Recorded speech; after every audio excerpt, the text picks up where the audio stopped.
While telling us that health care is liberation, it is the exact opposite. In fact, Congressman John Dingell of Michigan, an advocate of the law, sat next to Obama as he signed the bill into law, actually said in a radio interview that the law will, quote, control the people, unquote. While he tried to explain away the remark later, the history of the legislation he has sponsored during his life is remarkably controlling. Hitler used the healthcare system in Germany to start a program of euthanasia of the aged and enfeebled. Within a decade, it had evolved into the death camp system. This is not an exaggeration.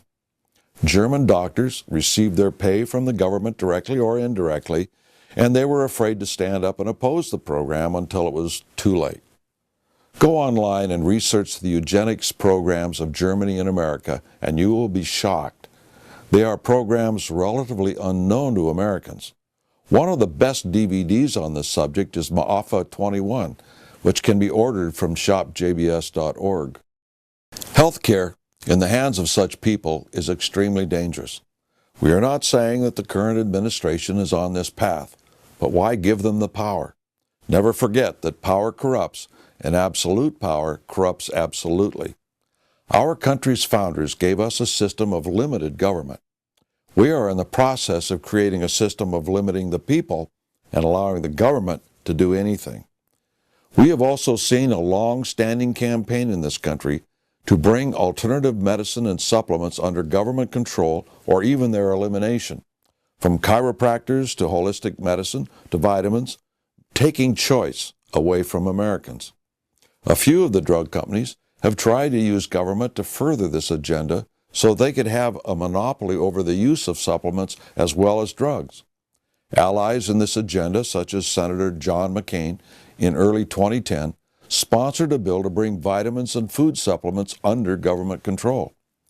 If the wellness councils are established, it is certain that these areas will come under government scrutiny as part of the health improvement projects.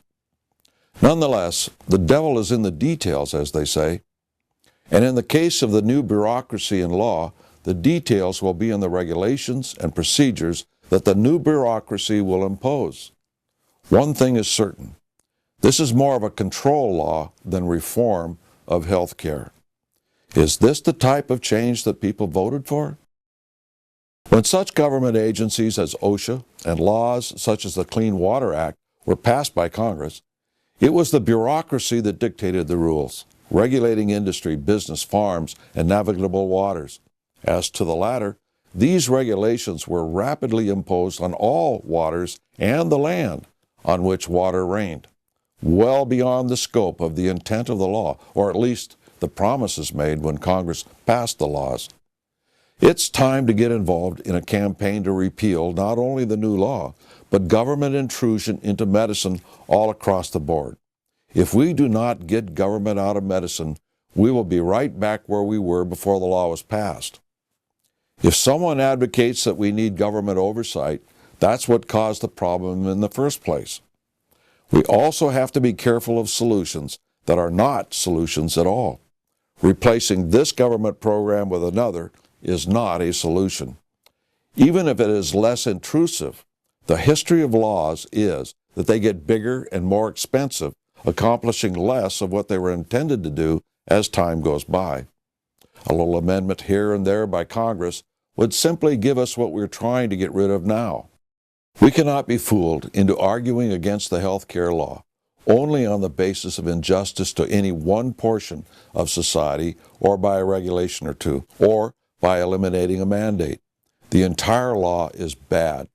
The manner in which OSHA became law was that once a few regulations were rescinded, major business associations said it is now a law we could live with, and the movement led by the John Birch Society to rescind OSHA was stopped. OSHA has been growing ever since.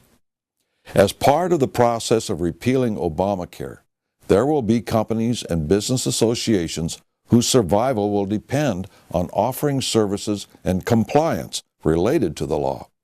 They will have a vested interest in seeing ObamaCare go forward, just as what happened with OSHA in the 1970s. We cannot allow ourselves to be convinced that we can live with a few changes in Obamacare that will make it livable.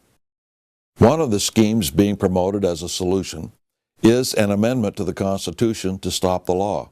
The law is already unconstitutional. We do not need an amendment to tell us that.